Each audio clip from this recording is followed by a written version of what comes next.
Petani budidaya ikan di Lubuk Linggau sepertinya akan semakin sulit untuk mendapatkan keuntungan. Sebab selain mengalami persoalan kondisi debit air yang kian menurun saat musim kemarau saat ini, para petani juga harus menghadapi kenaikan harga pangan ikan yang terus melambung sejak Oktober 2015.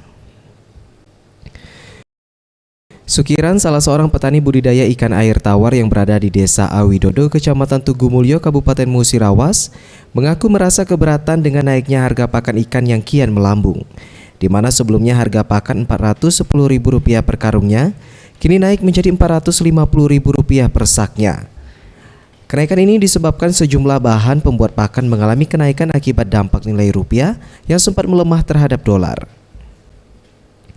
Untuk itu, Sukiran mengharapkan kepada pemerintah agar memperhatikan keluhan petani, terutama memberikan bantuan berupa pakan ikan bersubsidi, sehingga dapat meringankan beban petani. Ya, per kilonya kalau kilo jarang beli ini, per kilo, jadi satu sak. Tinggal bagi 410 sebelumnya, ya itu besar tuh ada kenaikan 400, 405, 410. Sekarang rasanya mulai naik lagi sekarang. Ya mungkin itu bahan-bahannya itu naik jadi kenaikan. Ferry Setiawan, Sriwijaya TV.